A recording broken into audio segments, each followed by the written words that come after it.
말씀을 보겠습니다.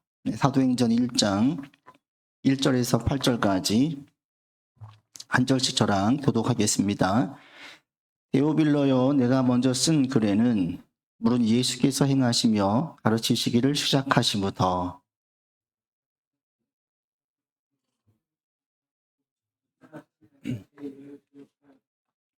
그가 고난 받으신 후에 또한 그들에게 확실한 많은 증거로 신이 살아계심을 나타내사 40일 동안 그들에게 보이시며 하나님 나라의 일을 말씀하시니라.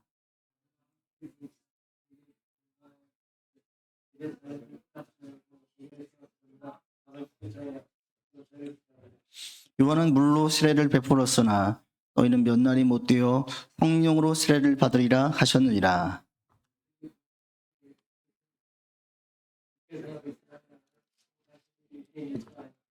이르시되 때와 시기는 아버지께서 자기의 권한에 두셨으니 너희가 알 바 아니요.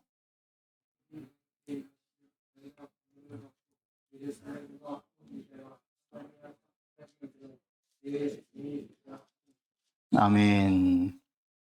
올해 우리 표가 성령의 능력으로, 여자 성령의 능력을 부응하는 교회 이렇게 하고, 또 우리가 같이 공동의 기도로 성령의 능력이 임하기를 원합니다 라고 기도했어요.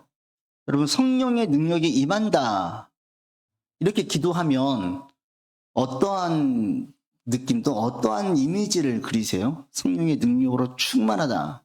어떤 생각을 들어요? 성령의 능력으로 충만하면 방언을 말하고 귀신을 쫓아내고 병든 자가 낫고 이런 거로 생각을 많이 하세요? 보통은 그래요.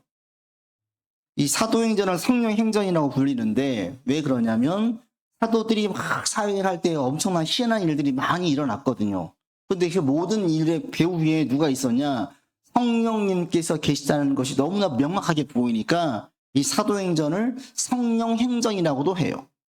그래서 성령 충만한 사람이 성령의 능력이 나타나는데, 성령 충만한 사람 되십시오 이러면은 방언을 말하기를 원한다든지, 또는 귀신을 쫓아내고 병든 자를 치유하고 이런 게 성령의 능력이 충만한 것으로 생각을 한다든지, 또는 믿는 자의 수가 날로 더해진다든지 이렇게 생각을 하는 거예요. 성령이 충만할 때 이런 사인이 나타나는 건 맞는데, 이런 사인들이 그 성령 충만을 의미하지는 않는 거예요. 우리가 이걸 지금 잘못 이해하면 안 되는데, 잘못하면 성령 충만한 게 뭐냐 이런 걸 생각할 때 이렇게만 생각하기 쉬운 거예요. 근데 그게 아니라는 거예요. 성령 충만한 것은 방언을 말하고 귀신을 쫓아내고 병든 자가 낫고 이런 것 자체하고 성령 충만이 아니라는 거예요. 그럼 성령 충만한 사람이 뭐냐? 성경에서 이야기할 때에 1장 8절에 그 답이 정확하게 나와져 있어요. 명확하게. 여러분 1장 8절을 다시 한번 읽어보죠. 오직 성령이 너희에게 임하시면 너희가 권능을 받고 예루살렘과 온 유대와 사마리아와 땅끝까지 이르러 내 증인이 되리라 그랬어요. 성령이 임하면 뭐예요? 내 증인 되는 거예요. 내 증인. 성령이 임한 사람들, 성령 충만한 사람들의 특징이 뭐냐면 방언이 아니에요. 예수님의 이름에 증인 되는 거예요. 성령 충만한 모든 사람들의 공통점이 뭐냐면 예수 이름의 증인이 되는 거예요. 증인. 그때 한동안 그 여의도 순복음교회에서 방언을 받아야 된다라고 얘기했잖아요. 성령 충만하려면 방언을 받아야지. 그래서 교회 오면 막 산기도 데리고 있어요. 산에 가가지고 산에 나무뿌리 뽑고 오라고. 아니 지금 믿는데 방언을 못해? 성령 충만하려면 방언을 받아야 돼. 이렇게 해가지고 갔어요. 이게 더 나가가지고 이제는 방언을 못하면 구원을 못 받은 거다. 이렇게까지 나가는 바람에 이단 시비가 붙었고 나중에 철회했죠. 방언을 중요하게 여긴 거예요. 성령 충만해지면 방언을 하느냐? 아니에요. 방언을 할 수도 있고 못할 수도 있어요. 성령 충만해지면 다 귀신을 쫓아내느냐? 그럴 수도 있고 아닐 수도 있어요. 성령 충만해지면 막 병이 낫느냐? 일 수도 있고 아닐 수도 있어요. 방언을 못한다고 해서 성령 충만한 것이 아닌 게 아니고요. 병이 안 난다고 해서 성령 충만한 게 아닌 게 아니에요. 그런데 성령 충만해지면 모두 다 똑같이 나타나는 게 한 가지가 있는데, 공통적인 게 그게 뭐냐면 증인 된다는 거예요. 증인. 이거에는, 이 등식에는 그러니까 성령 충만한데 예수님이 어떤 분인지 몰라가지고 증인을 못하겠다. 이거는 말이 안 되는 거예요. 등식이 안 맞아요. 이거 어떤 말이냐면, 나무를 태우면서 장작으로 나무를 태우는데 그 불을 보면서 전혀 따뜻하지가 않다. 나무가 타는데 이 불은 따뜻하지 않은 불이다. 이게 말이 안 되잖아요. 나무를 태워요. 그러면 그 본연의 속성이 따뜻함을 주죠. 뜨거워요. 그런 것처럼 성령이 충만해지면 본연적으로 자연스럽게 나타나는 게 있는데 그게 뭐냐면 증인된 삶을 살게 된다. 증인. 여러분 이 사도행전을 우리가 자세히 다루기 전에 이거 한 가지 분명하게 하고 나가셔야 돼요. 성령 충만, 제가 여러분 계속 이제 기회가 될 때마다 우리가 성령 하나님께서 우리 가운데 임하기를 원하고 여러분 주장하기 원하는데 이거는 방언을 말해야 되겠다. 귀신을 쫓아내겠다. 이런 능력이 아니에요. 가장 중요한 게 뭐냐면 성령 충만해진 사람들에게 나타난 모든 공통점은 뭐냐? 증인되는 삶이에요. 증인되는 삶. 여러분 여기서 혼동하지 않기 바랍니다. 저 사람 방언을 말하니까 성령 충만한가 봐.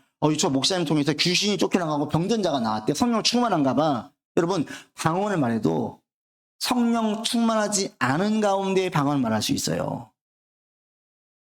귀신 쫓아내는 것도요. 성령 충만하지 않은 가운데 그럴 수도 있어요. 왜? 이것들은 은사예요. 은사는 하나님이 거두어 가시지 않으면 내가 주님 점점 떠나가도 이것이 그대로 남아있어요. 그래서 이게 혼란스러운 분들이 있죠. 그래서 마태복음 보면 내가 주님의 이름에 귀신을 쫓아내고 그래요. 주님의 이름을 쫓아냈어요. 능력이 나타났어요. 그런데 주님께서 뭐라고 말씀하시냐? 나는 너를 모른다 그래요. 네가 모든 영역을 다 가로챘다. 번질된 거예요. 이럴 수가 있는 거예요. 그러니까 성령이 충만해지면 방언을 말해야만 되고 병이 고쳐져야 되고 반대로 방언을 말하는 사람은 성령이 충만하고 병을 치유하고 귀신 쫓아내면 이 사람은 능력 있는 신령한 목사고 아니에요. 일 수도 있고 아닐 수도 있어요. 그러나 성령 충만한 모든 사람들은 증인된 삶을 산다. 성령 충만한데 증인되지 않는다. 이것은 말이 안 맞는 말이다. 이 사실을 여러분들이 명확하게 하고 사도행전을 보면서 성령의 능력이 권능에 임하기를 계속 기도할 수 있기를 바랍니다. 증인된 삶을 사는 게 뭐냐라고 얘기할 때 또 하나 오해할 수 있는데 이걸 전도로 오해하는데 전도 아니에요. 가는 곳마다 예수 전하고 불신치유 외치면서 막 전도에 열심히 내는 사람이 성령 충만한 사람이냐? 본문의 말씀이 그 뜻이 아니에요. 열심히 전도해라 이 말이 아니에요. 그러면 증인된 삶을 사는 내용이 뭐냐? 여러분 3절에 보십시오. 3절에 증인된 내용이 나와 있습니다. 같이 읽어보겠습니다. 그러나 그가 고난받으신 후에 또한 그들에게 확실한 많은 증거로 친히 살아계심을 나타내사 40일 동안 그들에게 보이시며 하나님 나라의 일을 말씀하시니라. 부활하신 예수님께서 제자들과 40일간 함께 계셨습니다. 그리고 40일 동안 한 가지를 확증시키셨고 한 가지를 가르치셨습니다.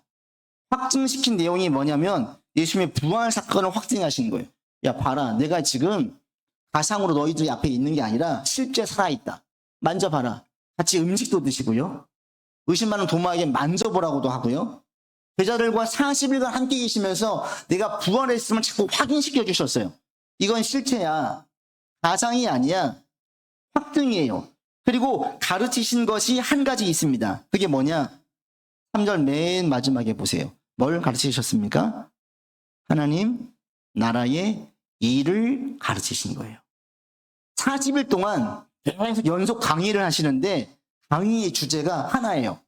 하나님 나라의 일이에요. 하나님 나라는 천국이에요. 천국의 특징이 뭡니까? 하나님의 완전한 통치가 실현된 곳이 천국이에요. 하나님 나라의 일이라는 게 뭐냐면 하나님이 왕이시다. 하나님이 통치하신다. 하나님의 모든 것 되신다. 이거거든요. 그런데 예수님께서 부활하심으로 내가 곧 온 인류의 통치자다. 내가 곧 모든 사람을 구원할 수 있는 유일한 구원자다. 이것을 가르치신 거예요. 이게 하나님 나라의 일이에요. 뒤에 나오는 사도행전에 나오는 모든 하나님의 말씀을 전하니라. 이 말씀이 어떤 말씀이냐? 성경을 전했다는 게 아니에요.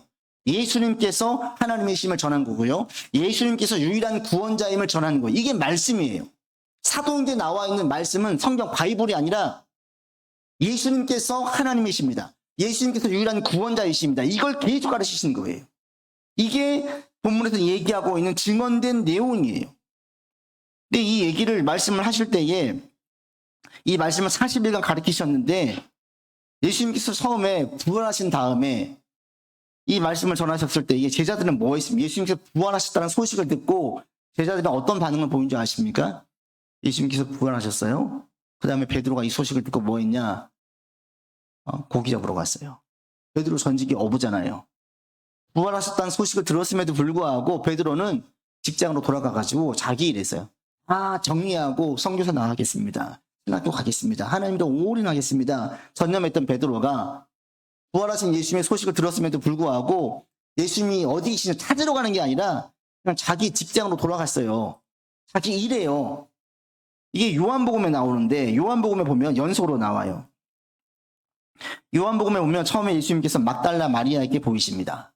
그리고 두 번째로 도마 외에 다른 제자들에게 보이십니다. 도마가 나는 못 믿어. 그러니까 세 번째로 도마에게 나타나십니다. 그리고 네 번째로 베드로를 포함한 7명의 제자들이 물고기를 잡고 있을 때 거기에 나타나셔요. 그때 베드로는 예수님의 부활 소식을 이미 들었어요. 모든 제자들이 다 알고 있었어요. 그런데 그때 베드로가 뭐 했냐면 고기 잡으러 간 거예요. 왜? 예수님의 부활이 무엇을 의미하는지를 몰랐어요. 예수님께서 부활하신 내용이 무엇인지를 모르는 거예요. 그래서 주님께서 찾아다니면서 불렀어요. 다시 불러가지고 40일 동안 계속 가르치신 내용이 뭐냐면 내가 하나님이야.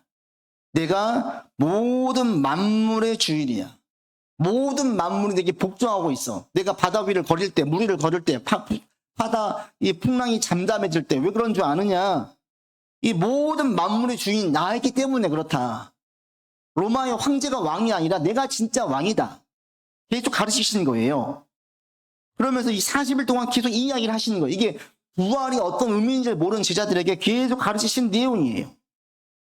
근데 이 제자들은 여전히 그걸 모르기 때문에 뭐라고 얘기하냐면 예수님께서 얘기를 하실 때 중간에 여러분 우리가 읽었던 1장에 보시면 1장 한번 보십시오. 1장 6절 보시면 계속 가르치실 때 제자들이 물어요. 읽어보겠습니다. 그들이 모여있을 때 예수께 여쭈어 이르되 주께서 이스라엘 나라를 회복하심이 이때니까 제자들의 관심이 어디 있냐면 이스라엘의 회복에 있어요. 예수님께서 이 땅에 이스라엘의 회복자로 왕으로 생각을 한 거지 온 인류의 왕으로 생각을 하지 못했어요. 계속 가르치시는데 부활하신 주를 만난 다음에도 여전히 잘 몰랐어요. 40일 동안 예수님께서 계속 가르치신 내용이 이 내용이에요. 여러분 우리가 이 시간 분명히 알아야 되는 게 예수님께서 십자가와 부활만 강조하신 게 아니에요. 십자가와 부활은 확증이에요. 확증. 확실하게 증거된 사건이고 십자가와 부활이 복음이 아니라 복음은 십자가와 부활을 통해서 예수님이 주 되십니다. 왕이십니다. 최고 통수권자입니다. 군주이십니다. 어떤 절대 권력자입니다. 이거고요. 예수님이 유일한 구원자이십니다. 이게 복음이에요. 복음은 예수님 부활하셨습니다. 이게 아니라 그분이 온 인류 역사의 주관자이고 세상의 통치자이시고 모든 것의 만왕의 왕 되십니다. 이걸 알리는 게 복음이에요. 여러분 가운데에도 이 사실을 이 시간 분명히 하기를 바랍니다.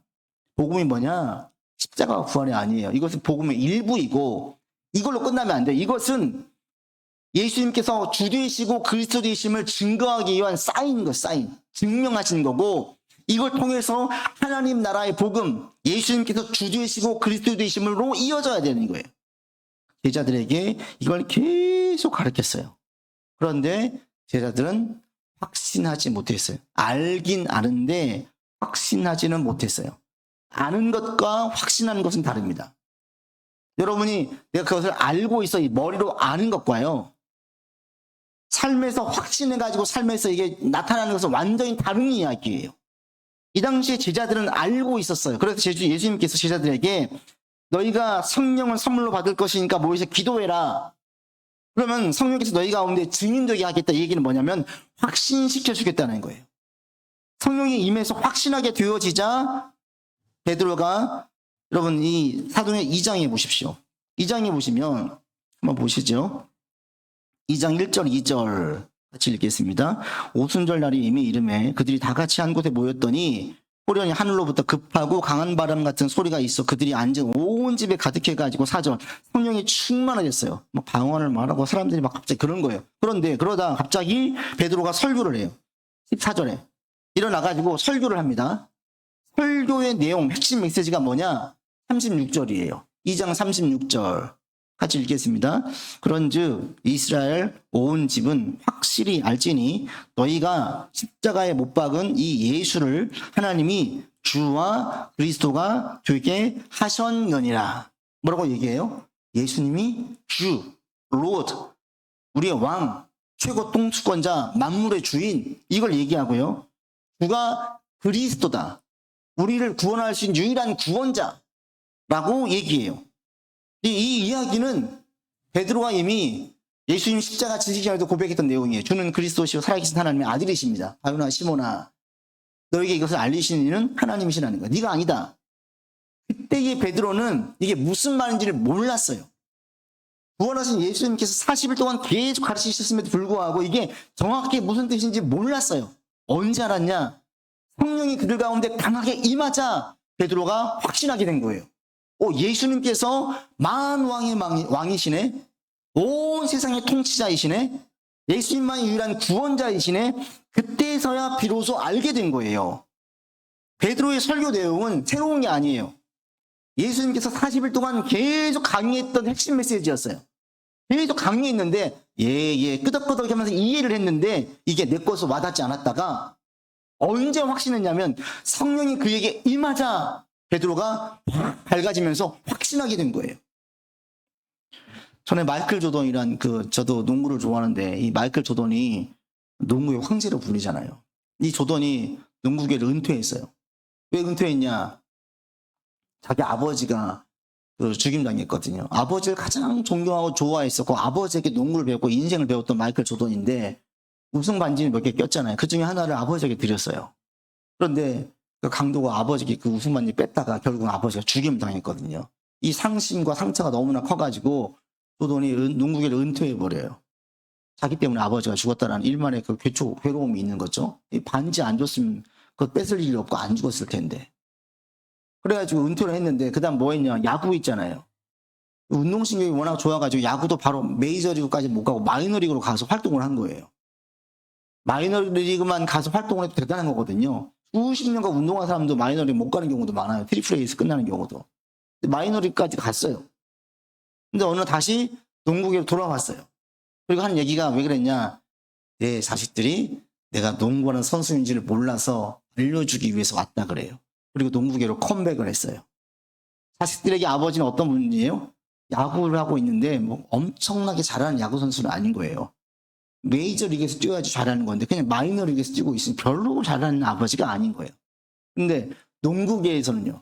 거의 천상계에 있는 존재죠. 천상계에. 농구계에 컴백한다니까 난리가 났죠. 모든 매스컴이 들썩이기 시작했고요. 또 농구의 NBA 열풍이 더 확실하게 불었고요. 그리고 오자마자 그 팀들이 진짜 이 시카고 불스가 또 우승하게 됐어요. 농구에서는 이 조던은 어마어마한 존재이죠. 자녀들이 자기 아버지가 농구장에서 뛸 때에 실감하게 된 거예요. 우리 아빠가 별볼이 없는 선수가 아니라 어마어마한 선수이네? 어디서 알게 되어져요? 농구계에 들어올 때 많은 매스컴에서 대에서 투피를 할 때 농구장에서 뛰는 아버지의 모습을 확인할 때 그것이 확신으로 와닿는 거예요. 어마어마하다. 눈이 확 떠지는 거예요. 베드로가 성령이 임하시자 눈이 확 떠졌어요. 그동안 들어왔어. 예수님께서 계속 말씀하셨어. 내가 주다. 내가 그리스도다. 계속 들었어. 알고 있었어. 근데 이게 아는 것이 내게 완전히 확신으로 와닿지 않았어요. 그랬다가 성령이 임하시자 확신하게 된 거예요. 그러면서 베드로가 이걸 계속 설득하는 거예요. 쭉 얘기하고 부활을 말하고 십자가를 말하자면 결국은 그거야. 그래서 예수님은 우리의 주시다. 우리의 그리스도다. 뭐야? 결국은 똑같은 얘기인데 베드로에게는 완전히 다른 얘기인 거예요. 예수님께서 어떤 존재인지를 성령이 임하실 때에 알게 됐어요. 여러분이 예수님께서 주 되시고 그리스도 되심을 확신하면서 산다면 여러분은 지금 성령께서 주장하시는 거예요. 내 가운데 이런 확신이 없다면 성령께서 나를 주장하시기를 기도해야 돼요. 성령이 나타나는 사인은 다양할 수 있죠. 방언이나 찬양이나 눈물로 기도하게 되어지고 말할 수 없는 평안 가운데 임하게 되어지고 변이 쫓겨지고 그럴 수도 있지만 아무런 감정적인 느낌이 없을 수도 있어요. 그러나 분명한 것은 성령이 임하고 나면 예수님께서 왕이시고 최고 통치자이시고 주인임을 강하게 확신하게 되어져요. 세상에 어떠한 존재보다 강하신 분이 예수님이라는 것을 확신하게 되어져요. 그리고 유일한 구원자가 예수님뿐이라는 그 절박한 마음이 생겨요. 절망에 빠져가는 사람들 볼 때 안타까워지는 거예요. 왜? 이 좋은 길이 있는데, 예수님 믿으면 되는데, 이런 안타까운 마음이 생겨요. 왜? 내가 오늘 이런 확신이 있으니까. 나는 아니까. 전 여러분의 이런 확신 가운데에 나갈 수 있기를 바랍니다. 이 확신은 내가 되는 게 아니라요, 성령께서 주시는 거예요. 그래서 우리가 성령의 능력으로 덧입혀져야 돼요. 아멘. 믿었으면 끝나는 게 아니라요, 이게 내가 오늘 확신으로 오기까지는 성령의 능력을 구해야 돼요. 주님께서 성령의 능력으로 임하기를 기도하라 그랬어요. 그러니까 우리가 예수 믿으면, 전도할 때 예수 믿으면 성령이 내 안에 계십니다라고 얘기하는데 이걸로만 그치면 안 돼요. 만약에 그랬다면 기도를 필요가 없다면 기도하라고 안 했겠죠. 근데 주님께서 말씀하실 때에 성령이 임하기를 기도하라 그랬어요. 성령이 임하기를 기도하자 그들 가운데 성령이 임했어요. 성령이 임하자 확신하게 됐어요. 여러분 가운데 내가 어떻게 확신하지? 내 다짐이 아니에요. 다짐하지 말고 성령 하나님, 저를 주장해 주십시오. 이렇게 기도하는 거예요. 이렇게 해서 이게 내게 확신되기를, 확신 가운데 있는 분들은 매번 예배 때마다 이게 계속 확신되기를, 그래 주님뿐이야. 주님이 최고 통수권자야. 주님이 왕이야. 주님이 우리 사장님보다도 훨씬 더 높은 힘을 가지고 있는 분이야. 계속 실감하는 거예요. 이게 성령께서 우리 가운데 주신 확신이에요. 그리고 세상의 모든 사람들이 더 행복해지려고, 더 잘 살려고 열심히 살고 있는데 거기에 정답이 없어. 예수님에게 정답이 있어. 진짜 행복해지고 싶어? 진짜 의미 있는 삶을 살고 싶어? 진짜 인생이 무엇인지 알고 싶어? 예수님뿐인데 계속 이런 고백이 되는 거예요. 이게 확신이에요. 이런 확신이 있으면 성령이 강한 인지를 통해서 확신으로 바뀐 사람들, 예수님께서 주 되십니다. 예수님이 그리스도이십니다. 확신하는 사람들에게 나타나는 가장 큰 변화가 하나 있는데 그게 뭐냐면 담대함이에요. 담대함. 성령이 임할 때에 모든 사역자들에게 나타나는 사인이 뭐냐면 담대함이고요. 모든 그리스도인에게 임하는 게 뭐냐면 담대함이에요. 이것은 없던 담대함이 생겨요. 이 담력을 보면 세상적으로 좀 겁이 많은 사람이 있고 겁이 없는 사람이 있어요. 경기를 할 때에도 큰 경기, 선수들 가운데 큰 경기에 강한 사람이 있고 못한 사람이 있어요.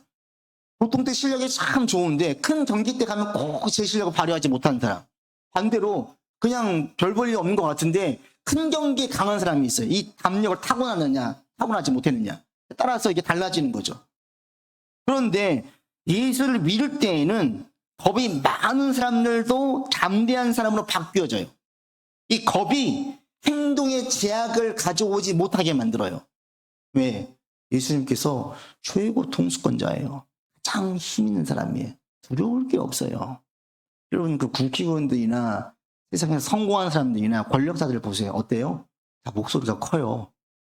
왜? 힘이 있으니까. 세상에 힘을 있으면 사람들이 배포가 생기고 담대해지고 자기 말에 거리낌이 없어요. 막 내뱉어요. 그래도 괜찮으니까.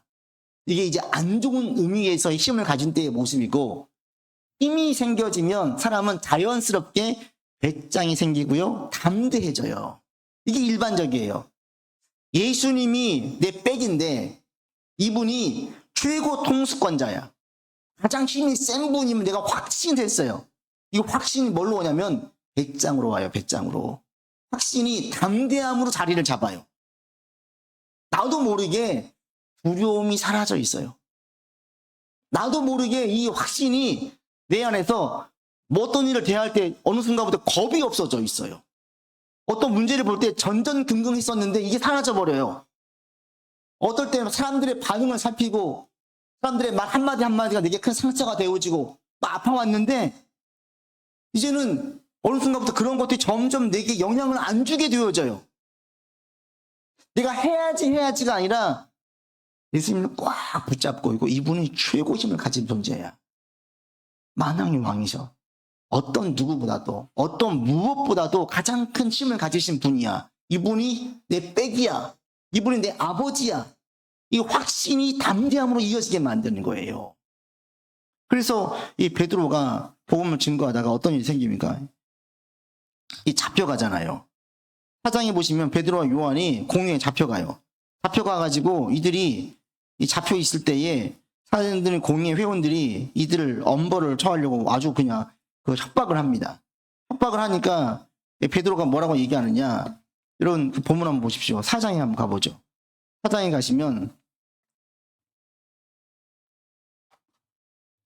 베드로에게 이야기하니까 베드로가 경고를 합니다. 베드로에게 너희들 예수 이름 전하지 마. 그러니까 19절 4장 19절 같이 읽겠습니다. 베드로와 요한이 대답하여 이르되 하나님 앞에서 너희의 말을 듣는 것이 하나님의 말씀을 듣는 것보다 옳은가 판단하라고 얘기하면서 전혀 주눅들지 않아요. 이전에 베드로는 사람들이 두려워가지고 도망갔잖아요. 예수님 십자가 지실 때. 지금 여기서는 이러다 내가 죽을 수도 있겠구나 하는 위협을 느낄 수 있는 그런 시간이에요. 이때의 베드로가 전혀 두려워하지 않아요. 겁을 안 내요. 너무 당돌하게 얘기하니까 도리어 사내들은 공회 회원들이 당황을 해. 그래서 21절 보시면 그들을 어떻게 처벌하지? 방법을 찾지 못하는, 이거 쟤들 왜 저렇게 나와? 왜 이렇게 세게 나와? 우리 어떻게 해야 돼? 도리어 사내들은 공회 회원들이 당황해요. 그렇게 할 게 없으니까 다시 협박을 하고 놓아줘요. 이런 반응을 예상 못했던 거예요. 담대함이 타고난 게 아니라 예수님께서 주 되시고 그리스도 되심을 확신하게 되자 이게 배짱이 생겼어요. 담대해졌어요. 이 담대함이 거칠 것 없게 만든 거예요. 그래서 세게 나갈 수 있게 만들었던 거예요. 우리 그리스도인들에게 성령이 강하게 임할 때 여러분 가운데 어떤 게 생기냐면 담대함이 생겨요. 그래서 막 사람들 눈치 보고 이런 사람 있죠. 막 이제 소심한, 나도 모르게 소심해지고 위축되고 사람들 시선이 되게 예민해지고 이런 사람들이 있어요. 이런 걸 신경 안 쓰는 사람들이 있는가 하면 되게 착한 사람들이 더 많이 신경을 쓰잖아요. 남들 보고 그냥 난 다 괜찮아 뭐 이렇게 넘어가는 분들. 이런 사람들은 사람들에게 상처도 많이 받아요. 그런데 예수님을 온전히 믿고 성령이 임하시면 상처를 안 받아요. 사람들 눈치를 점점 안 보게 되어져요. 자유함이 와. 이게 나타나는 여러 사인들이에요. 담대해질 때. 예수님께서 주 되시고 하나님 되심을 확실하게 할 때, 구원자 되심을 확실하게 할 때에 많은 부분을 자유해지고 많은 부분을 대범하게 되어져요. 예전에는 문제를 볼 때 막 전쟁 국민, 이거 어떻게, 막 이랬었어요. 근데 어느 순간부터 이거 어떻게가 없어져요. 문제를 보면 문제가 생길 때 막 좌절하고 절망하고 낙심했었어요. 이게 사라져버린 거예요. 이게 왜 없어졌지? 내가 노력한 것도 아닌데 없어져 있어요. 없어져 있어요, 이미. 무엇이요? 예수가 주 되심을 확신하고 구원자 되심을 확신하자 이게 사라지게 되는 거예요. 두려울 때가 있죠. 무서울 때가 있죠. 그때 뭐해? 주님 손을 꼭 붙잡고 성령께서 내게 강하게 역사해 주시길 기도하는 거예요. 그러면 담대함이 생겨요. 내가 노력하지 않아도 저절로. 그래서 저는 여러분들이 모두 성령의 권능으로 덧입혀지기를 원합니다. 그리고 성령의 능력으로 덧입혀지기를 위해서 기도하기를 원합니다. 기도하는 자에게 임한다고 했어요. 사도행전을 다룰 때 여러분 계속해서 이렇게 기도하면서 나가셨으면 좋겠습니다. 성령님, 저를 주장해 주십시오. 여러분 삶의 자리에서 확인하는 거예요. 우리 사장님이 힘 있는 자가 실세가 아니라 예수님이 실세네. 지금 이 문제가 내가 벌벌 떨었는데 이 문제는 주님 앞에서는 아무것도 아니네. 이러면요, 문제로 벌벌 떨지 않게 되거든요. 이게 자연스럽게 바뀌어지는 거예요. 그러기 위해서는 성령이 임해야 되고 성령이 임하려면 우리 가운데 기도해야 되는 거예요. 기도가 필요 없었다면 주님께서 기도하라고 안 하겠죠. 너희가 모여가지고 기도해라 이러고 안 하셨겠죠. 근데 주님께서는 말씀하셨어요. 너희가 몇 날에부터 성령을 받을 것이다. 모여 기도해라. 성령이 임해야 증인된다. 성령이 임해야 확신해서 나갈 수가 있다라고 얘기하셨어요. 기도하는 거예요. 그리고 이것이 확신으로 갔어요. 그런 말씀을 맺습니다. 여러분 가운데에 예수님께서 주 되시고 그리스도 되심을 확신할 수 있기를 바랍니다. 이해가 아니에요. 네, 맞아요. 동기가 아니에요. 확신이라는 것은 삶에서 눈이 그냥 확 떠지는 거예요. 이게 체감이 되어져요. 실감하는 거예요. 그러면 대하는 문제, 나타나는 삶의 여러 가지 문제에 대한 반응이 달라져요. 저절로 달라져요. 저도 개인적으로 한 가지 간증을 하면 제가 예수 믿고 바뀌어진 게 이 부분인데 저도 대단히 소심하고 사람들 눈치를 많이 보는 그냥 보통 말하는 착한 사람, 착한 사람이 왜 착한 사람 소리를 듣는 줄 아세요? 어디 가도 내 의견이 없기 때문에 착한 소리를 들어요. 저도 그랬어요. 이거 뭘 먹자 그러면 그냥 다 괜찮아요. 이거 뭘 얘기하면 그냥 따라가는 사람이지 제 의견을 강하게 얘기하는 사람이 아니에요. 어디 모임이 있으면 전 존재감이 없는 게 편해. 막 있다 오는 게 편하지 들을 아는 게 편하지 않는 존재였어요. 고등학교 때 제가 예수님을 만났어요. 교회야 6, 7살 때부터 다녔지만 주님을 만난 건 고등학교 때예요. 주님 만나고 예수님 믿고 우리 학교가 미션 스쿨이어서 종교부장이 있는데 제가 종교부장을 했어요. 고2 때 우리 일주일에 한 번씩 설교를 해요. 학생이. 제가 설교를 했어요. 저는 사람 앞에서 서는 것 자체가 두려운 존재인데 설교를 제가 준비해서 설교를 한 거예요. 우리 친구들 앞에서. 가끔씩 담임 선생님이 들어오셨어요. 선생님들이 질문을 던지면 쟤는 대답도 제대로 못하는 쭈뼛했던 저였는데 설교할 때 무슨 배짱으로 담대하게 설교하고 선생님 계실 때에도 저분도 믿으면 좋겠다. 이런 마음으로 제가 설교를 하고 있었어요.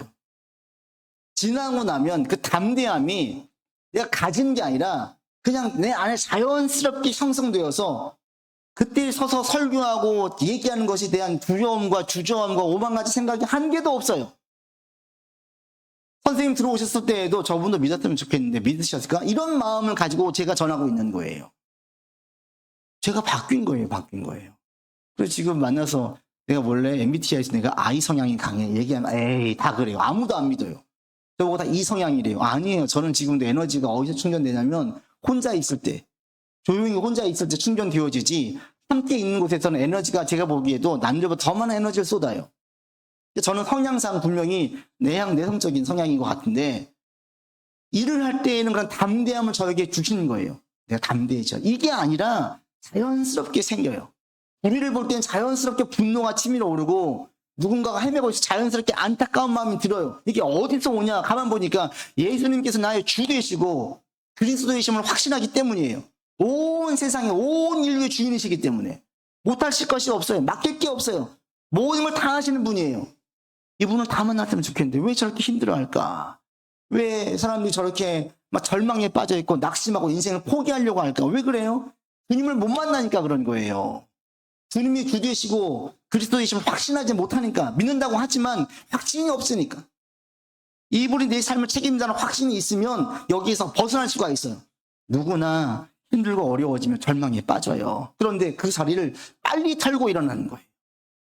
여러분들이 예수님의 주 되심과 그리스도 되심을 계속 확신하면서 나갈 수 있기를 바랍니다. 능치 못할 일 없으신 최고 통수권자, 유일한 소망인 자, 이분이 바로 예수님이에요. 그분이 나의 성령께서 여러분 가운데 이런 확신을 주고 이 확신이 담대하게 나아가는 여러분 모든 삶에서 담력을 얻고 담대하게 반응하고 대응하는 쪽으로 나아가게 만들 수 있기를 바랍니다. 같이 우리 찬양하고 기도하면서 예배를 마치도록 하겠습니다. 우리 모일 때 주 성령 임하리 아까 했던 찬양인데요. 이 찬양을 하면서 여러분 같이 기도하는 시간을 갖도록 하겠습니다. 찬양하면서 성령께서 나를 주장해 주시기를, 성령께서 내게 임하시기를 여러분 같이 기도하면서 나아가면 좋겠습니다. 이 찬양 같이 한번 띄워주시고요. 찬양 보면서 같이 찬양하고 기도한 시간 가지고 마치도록 하겠습니다. 우리 모일 때 주 성령 임하리 찬양합시다.